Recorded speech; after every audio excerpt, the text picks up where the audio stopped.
What if I could show you how to never pay a house?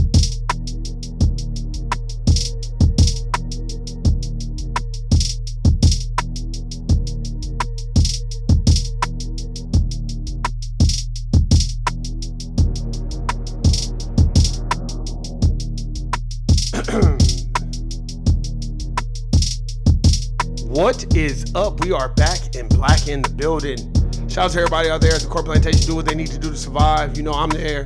Everybody's there. Roll call. Shout out to everybody out there in Arizona. It's time, you know what it is. Shout out to all my peoples in Las Vegas, Nevada. We out here doing what we need to do. Family, working, doing what you need to do to survive. Shout out to the homegirl Jerica in Las Vegas, Nevada as well. Shout out to my siblings. Everybody that's doing it. Shout out to my brother. David No Compromise, Jojo in the building. Shout out to my brother James Youngblood, Texas in the building. Shout out to the homegirl Shawnee, the OG. When we first started, damn, how long we been doing this, Shawnee? Erica, I don't know. Shout out to Shawnee, Philly in the building. Much power, respect, and prayers and positive vibes go out to my sister Shawnee's family in Philly. I did a podcast on it. We couldn't speak a lot about what has happened, but hopefully that Shawnee give us an update on what's going on. She had a very, very tragic thing happen in her family, and I just wanted to kind of shed a little light on it. So shout out to the homegirl Shawnee and her family in Philly. Shout out to the homegirl Erica, Florida, aka Florida in the building. Stand up. Shout out to the homegirl Melina, North Carolina, aka North Kakalaka is in the building. So shout out to her, man. Shout out to, man, Erica, how long we been doing this? Shout out to Erica, Shawnee. Shout out to Nuke and Roxanne, aka Sister Cobweb. Shout out to them as well. Hey, me and Nuke, we started it. It was just me and her. We just started talking and doing it, but Nuke is busy and handling business. She ain't got time for this bullshit. But she's an originator. She's the OG of this podcast, so shout out to her. So, Erica, I don't know how long. Hey, shout out to Erica. Hey, I'm going to address something real quick. And shout out to Erica because Erica gave me some very good advice. I'm not going to say this person's name, but this person created a damn app and had us all on the app, and his ass wasn't even on the app. And Erica was like, he don't even fuck with the app. So shout out to Erica. We going to get into it, but we're going to address some stuff first. Let's get it. Hey.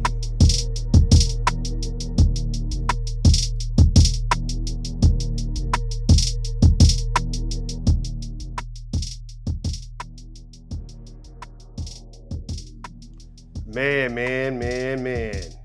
I know everybody going crazy over this Kendrick and Drake beef.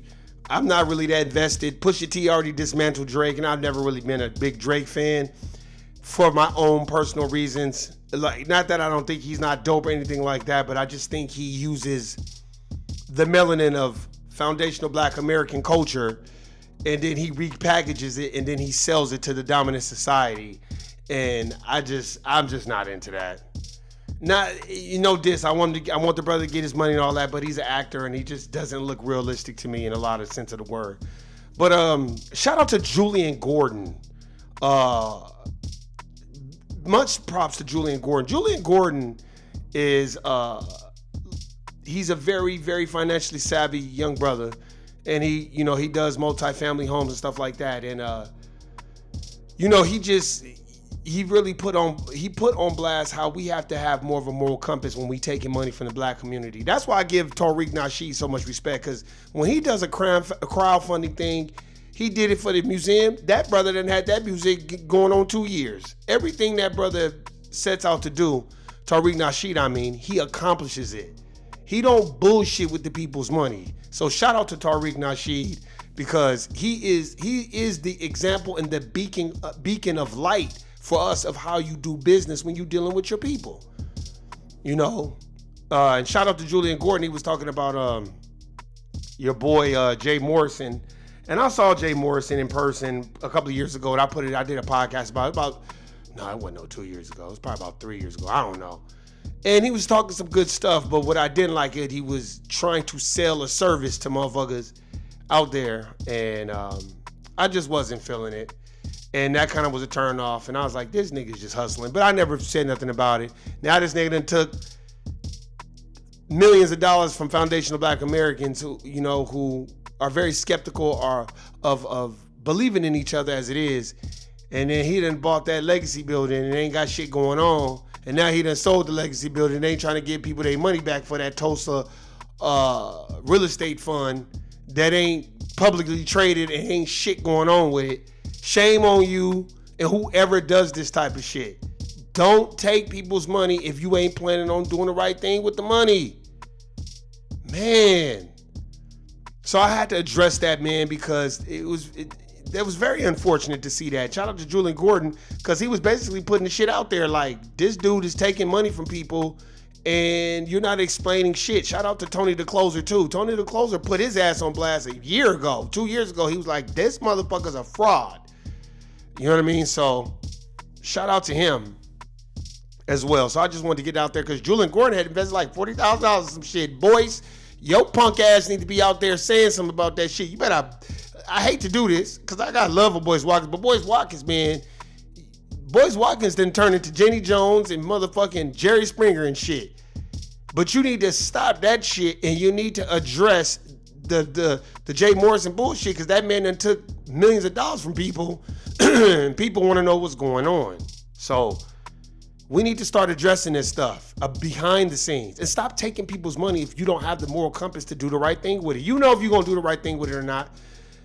My issue is with the Jay Morrison thing is it reminds me of preachers. Shout out to David from No Compromise. We definitely gonna have to get shit going again with these lives and stuff like that. We just got to get on the same time, but we definitely got to do that. And you like, why we need to do this? Because I want to get David's perspective on. My question to David is always going to be this. David and James Youngblood, those are my OGs. Those are the people that I listen to and I look to, for guidance and how they move and how they do things. You need to have that in your life. So before we even get to the subject, I just wanted to get that. And my question that I will propose to David, is people like Jay Morrison comparable to the Black church and Black preachers? So I want to see what David's going to have to say because I wanted to get that question. I was thinking about that for the last couple of days. Like, damn, I wonder what David would say about this shit because, in all his studies and the knowledge that he's obtained over the years, I know he has a great perspective on how do we deal with people like that? What is the recourse? You know what I mean? How do we make society better within that? And how do we weed those type of people out? Because it is my firm belief, no diss to Jay Morris and his wife, but I just believe some people are attention seeking and they are using the internet to gain fame. If y'all notice, I got off the internet as far as you don't even see my face anymore because I don't care. I don't care about people seeing my face. If y'all notice, I don't even do videos like the videos I used to do. And I done had this YouTube account probably since 2008. And I used to do videos and take them down. And then about 2011, 12, I started doing videos again. And I got a lot of views, and I just started taking them down. And then I reemerged probably in, I don't know when we started this podcast, me and Nuke. And, Erica knows, Shawnee knows, we've been going, we don't need to do that. And I'm not on here, Eric, my assemblies, whoever listens to this shit, these niggas know, man, Warren is not on here to be selling anything or doing anything. David know that. When I do podcasts with David and James Youngblood, I don't never try to promote nothing because I'm a firm believer of pushing what matters most. And what matters most is people hear David, hear James, support those brothers. Like, nah, man, I don't need to do that because I want to show through my action. As David. That's why David had this little thing one time, and I'll never forget it. He had this thing, and I didn't do it publicly, but I hit him on the text. David know what I said. I was like, no, these niggas need to pay. Fuck that. Because, nigga, all it takes is a killer mic or somebody to see you and really put your brand out there that everybody going to be like, oh, I was with Dave. No, nigga. I'm looking at my painting right now. So I'm looking at mine right now. So it's like, we just got to do a better job of trying not to be a celebrity all the time. Sometimes it's just about giving people the information. So that's all. So let's get to the subject.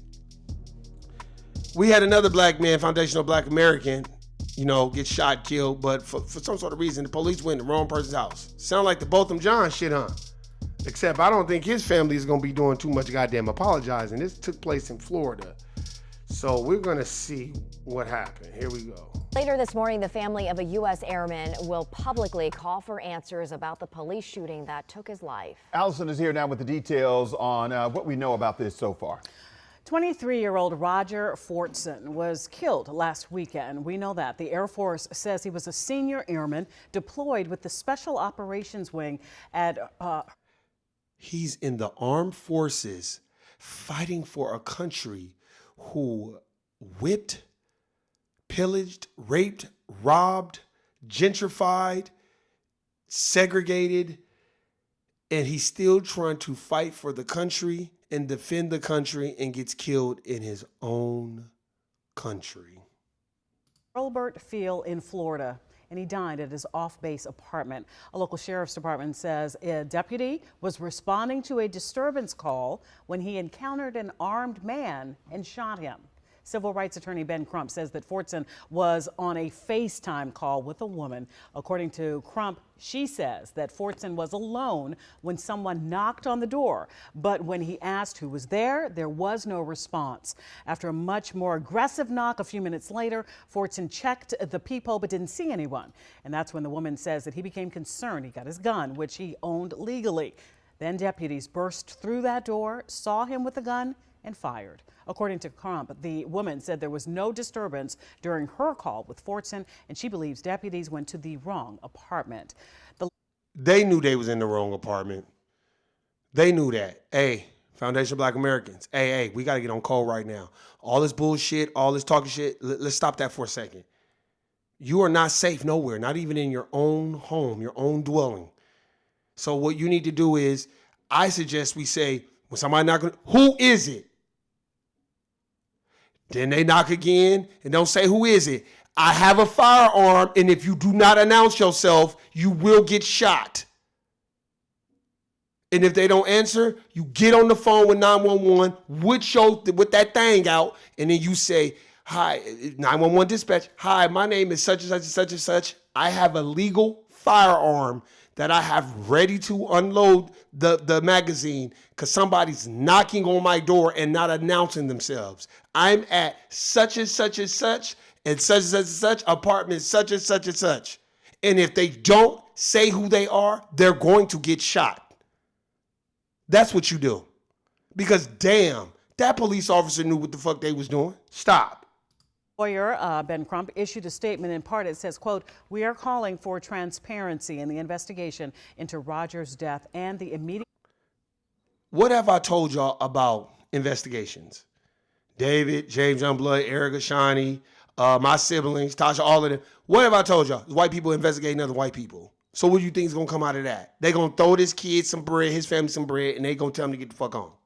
Release of body cam video to the family. His family and the public deserve to know what occurred, end quote. Now, the deputy who shot Airman Fortson has been placed on administrative leave. The Florida Department of Law Enforcement and the local state attorney's office will investigate this shooting. Wow. Let's see if we can find something else. Let's see if we can find something else. Let's see.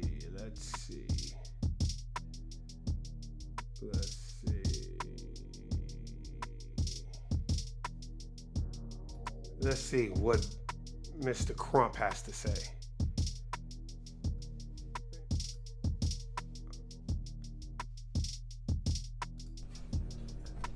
Also present with us is the mother of Roger, who you're going to hear from after Brian and I address you. She's going to talk about her gift, her special gift, who was Roger Fortson. Also, we have his cousins and family members here. We have Bree Fortson, who is also in the military. She's a Marine. You should see the look on this mother's face. Devastated. This is a war, y'all. That's why I be like, when I see black people all the time, what's going on, my brother? They'll look at me crazy, even at the car wash.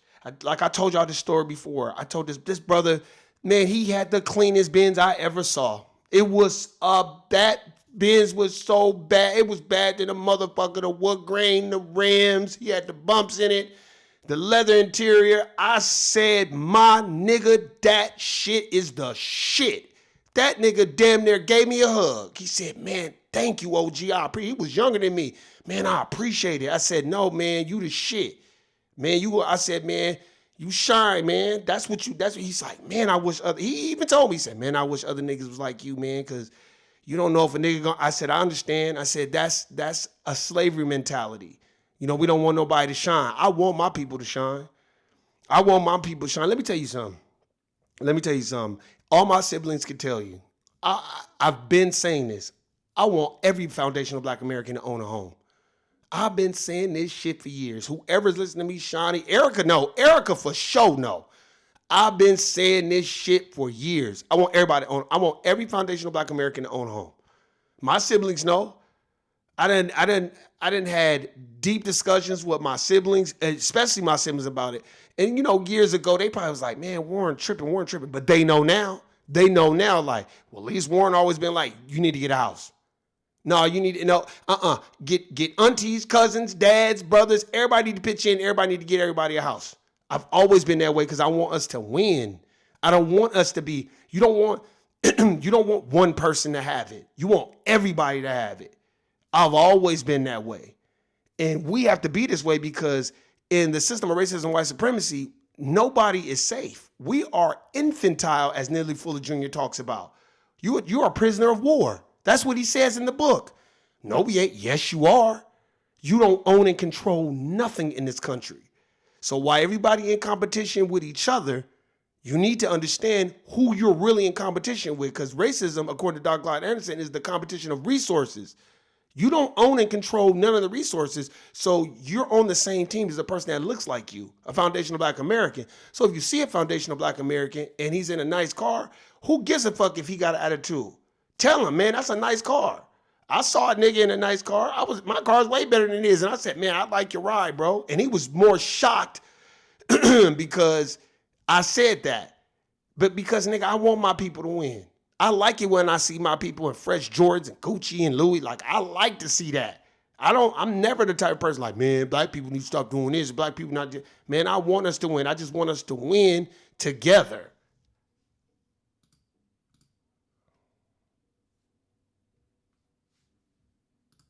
Family, her best friends, May and Shanova and Asia, all here for her, just trying to hold her up because she is completely devastated. As she should. His father, Roger, is completely devastated.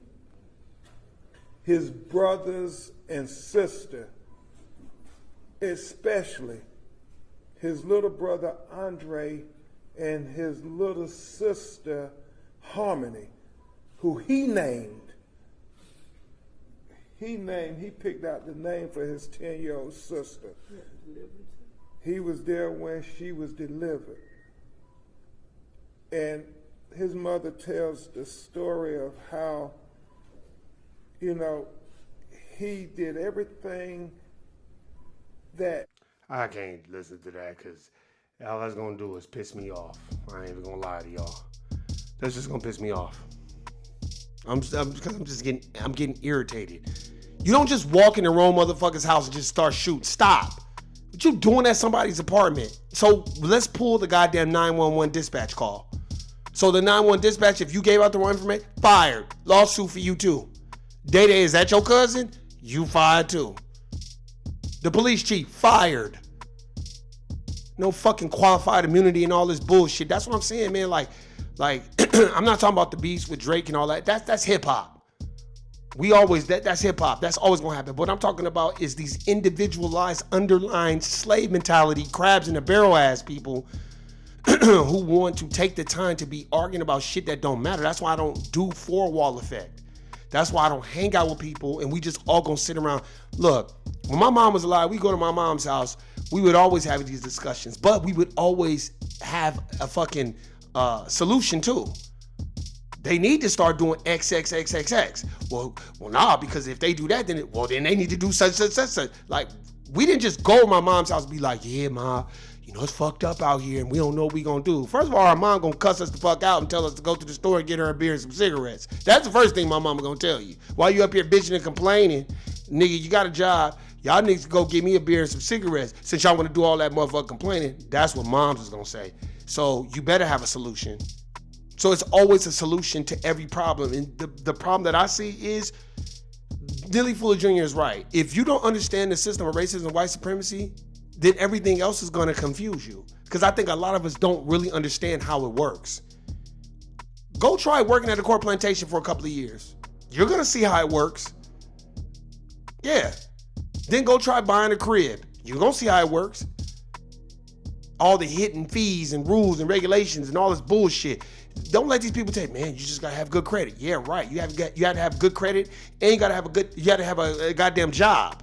And then within that job, you gotta work there so many years. And then that type of shit. And then I think every foundational Black American should own a home, and I think every foundational Black American should not be fucking paying taxes. Fucking sick of paying taxes for immigrants to come over here and do and excel and do better than my own goddamn people. So that's why I'm angry. That's why a lot of times you hear me, I just go off because I be like, this is some bullshit.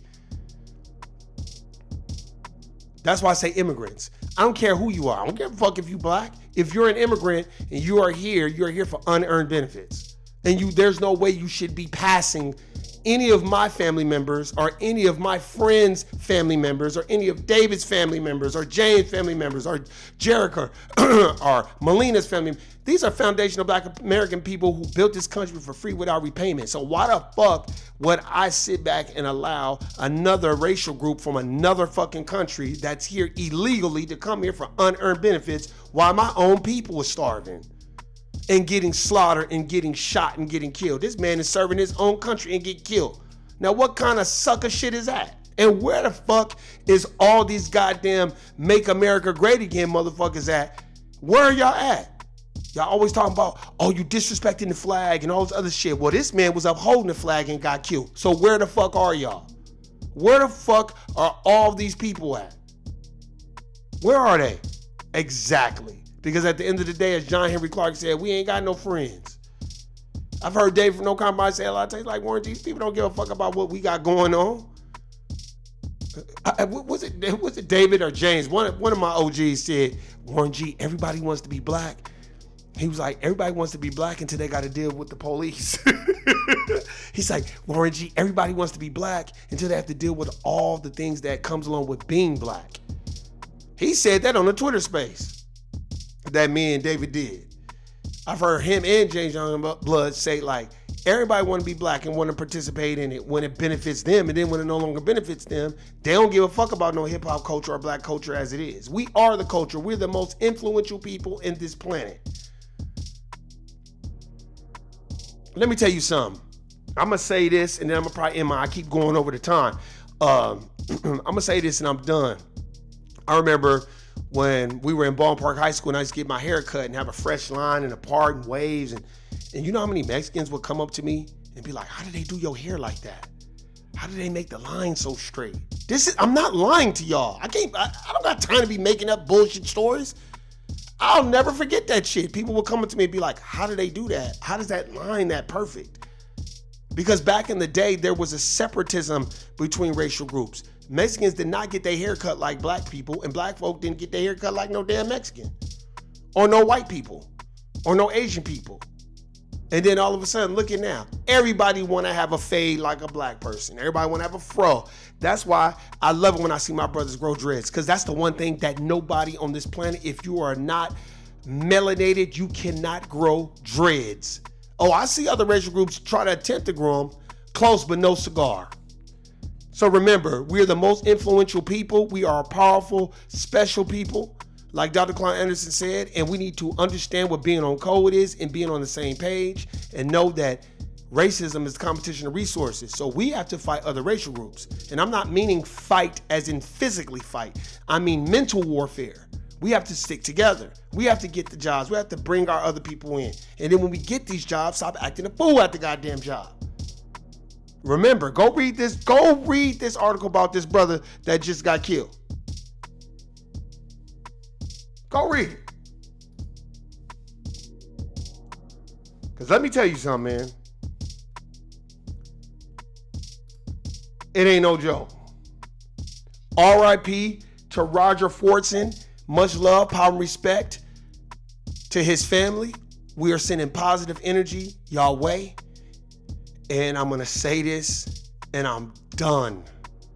May the ancestors bring nothing but solace, peace, and tranquility to the family of Roger Fortson. And I'm calling upon the ancestors to bring nothing but pain and heartache to that officer and his family. And I want it to go generational. I want it to be so deep and so painful. I hope the ancestors never let that motherfucker sleep. I'm done. Guilty, nigga.